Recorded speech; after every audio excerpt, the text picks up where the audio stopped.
রাকসুতে নির্বাচিত প্রতিনিধিরা দায়িত্ব নেওয়ার পর সাধারণ শিক্ষার্থীরা স্বপ্ন দেখেছিলেন আবাসন সংকট নিরসন, খাবারের মান উন্নয়ন আর উন্নত চিকিৎসা সেবার। কিন্তু ৬ মাস শেষে এসে সেই স্বপ্ন এখন ফিকে হতে শুরু করেছে।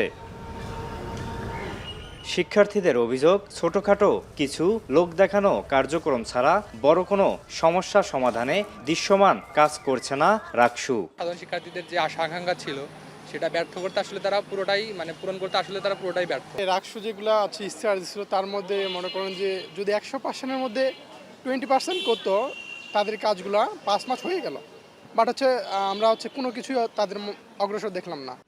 ভিপি সহ ২৩টি পদের ২০টিতেই জয় পায় বাংলাদেশ ইসলামী ছাত্র শিবির সমর্থিত প্যানেল সম্মিলিত শিক্ষার্থী জোট। তারা ২৪টি সংস্কারের প্রতিশ্রুতি দিয়ে ইশতেহার ঘোষণা করেছিল।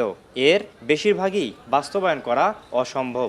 রাকসুর প্রতিনিধিরা সাধারণ শিক্ষার্থীদের সাথে প্রতারণা করছে বলে জানান ছাত্র নেতারা।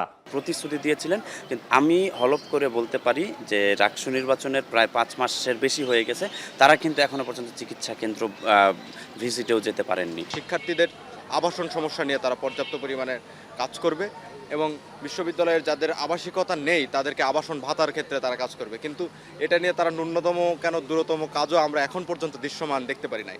রাকসু শুধুমাত্র আমরা দেখছি বিভিন্ন সভা সেমিনারের মধ্যে সীমাবদ্ধ আছে। তবে রাকসুর প্রতিনিধিরা বলছেন ১০ ভাগ কাজ ইতিমধ্যে সম্পূর্ণ হয়েছে এবং ৩০ থেকে ৪০ ভাগ কাজ এখনও প্রক্রিয়াধীন। প্রশাসনের নানান সীমাবদ্ধতা ও জটিলতার মাঝেও কাজ চলমান রয়েছে বলে জানান তারা।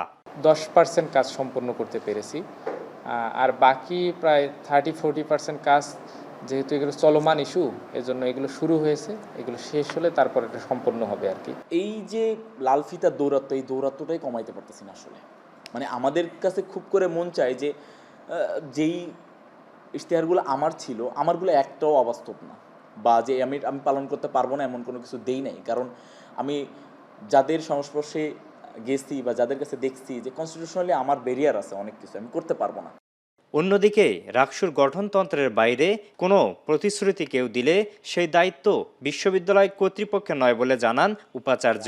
যারা প্রতিনিধি নির্বাচিত হয়েছেন তাদের কিন্তু একটা নির্দিষ্ট গণ্ডি আছে যে তারা কতটুকু কাজ করতে পারবে বা তাদের রাকসুর কাজ করার এখতিয়ার কোন এলাকায় বা কোন কোন এরিয়াতে।